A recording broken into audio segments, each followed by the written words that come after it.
2, and we are now live. Hello, Patreon friends. Welcome to Last Call of Cthulhu.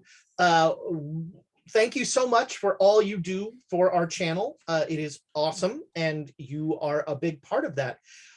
We just finished one of the funnier and weirder episodes of this, and that's saying something. Yeah, and thanks so much for yelling at Ramsey. That was perfect. That was the way to go. Thank you so much. It was a good moment. It got to the point where Susanna was like, look, I'm trying to put out as many fires as I can right now, and I can't deal with all of this and you, and I don't want to punch you again. No, you don't. The word again is in that sentence. Yes. I did. I like that you officially ran out of fucks. Honestly, Susanna had more fucks in this episode to give than most other episodes, because at the very least, she wasn't going to start a fight with someone who is significantly taller than her and bigger and broader. So she was just like, yeah, I have enough fucks to give to be like, I like my face where it is. Oh man, no, Ramsey was so close to like just being, all right, this is it. We're going. I still don't know. At the break, I went into Rachel and I'm like, I still don't know if there's a monster or not on the train.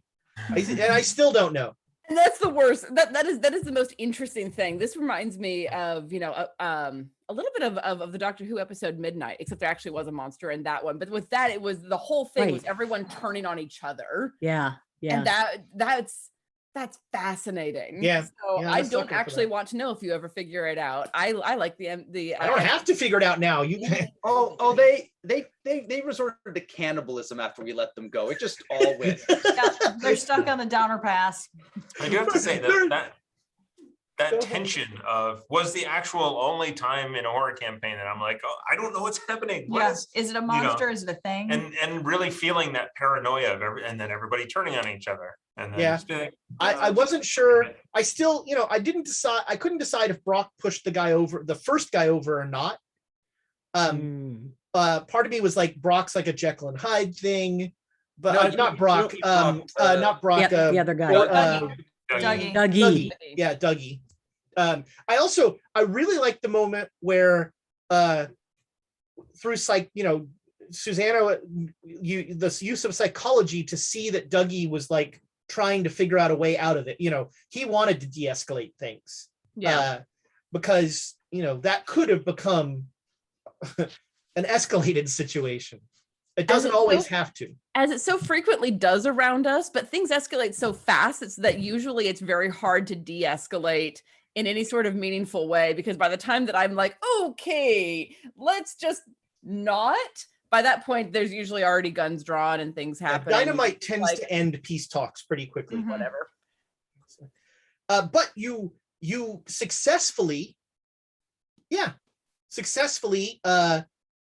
dealt with you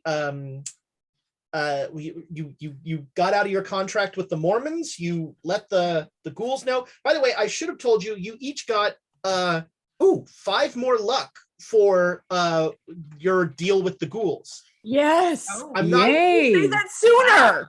I'm not going to give you any sanity for poisoning Lake Michigan. That's not a that's not a sanity restoring mission. Are you I'll sure? give you luck.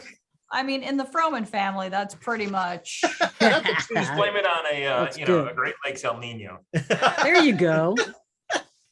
Like that was think about all the horrible things we didn't have to deal with. That was like one of the most relaxing events that we've been through. I think actually you did get sanity back during the months that you were resting. That was, I also how many times did you get shot at, Jared? Because I got shot at often enough on this one to make me just be like, why is everyone shooting at me? Fuck you. Through the train? I mean, come on. I did my job. And I didn't. So I actually read a thing about how train conductors in this time, that was part of their training, was like nobody good is on the roof of a train. Well, guess what? But most times, because also the roofs are like tin, so like you can hear everything that is going on there. Yeah. But most of the time, trains would have, like I said, they'd have one shotgun that is essentially in a box away from everybody. But they didn't keep people from bringing their own guns. So there were all these armed people on the train all the time. And that's one of the reasons that train robbery was so damn dangerous, was that, Everybody looks out the window and they're like, get him. It's like skeet shooting after some point.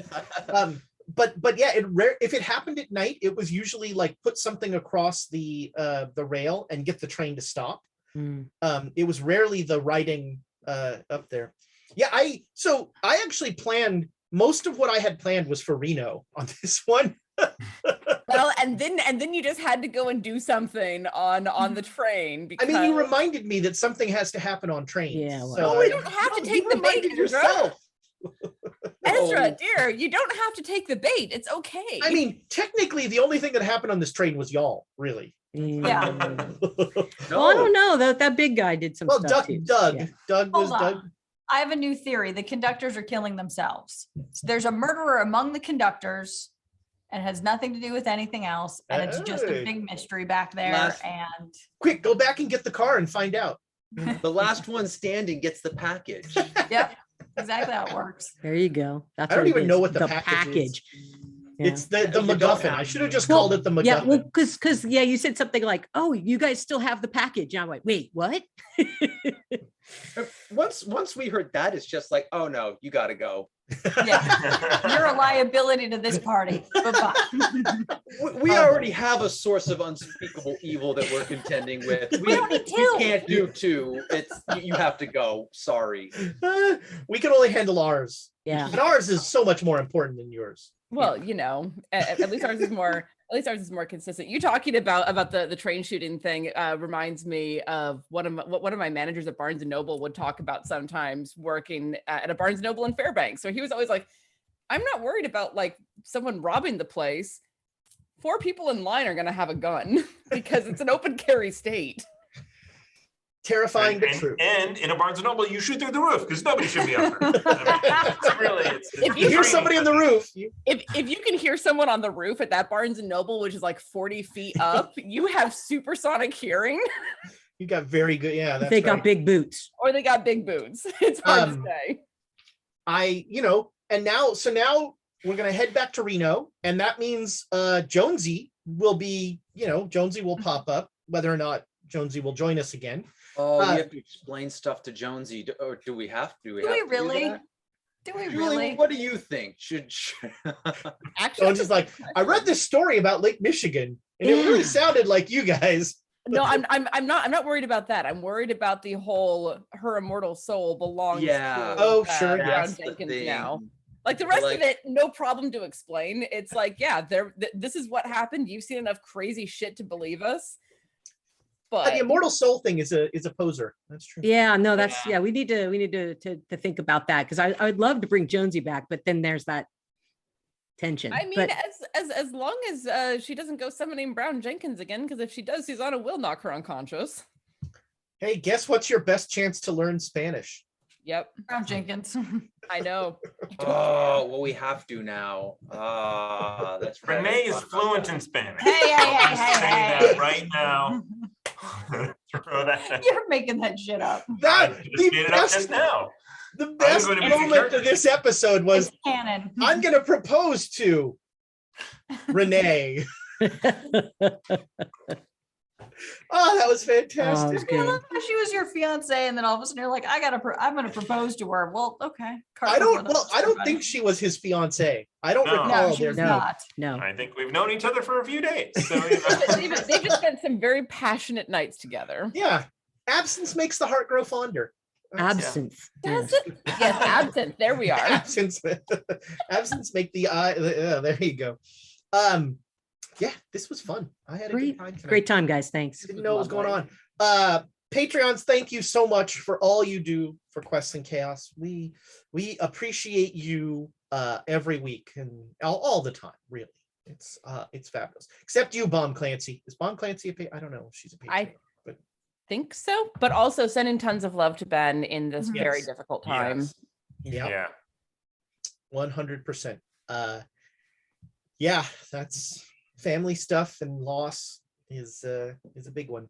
Yeah. And during this time when you can't be there the way you want to be there is no fun.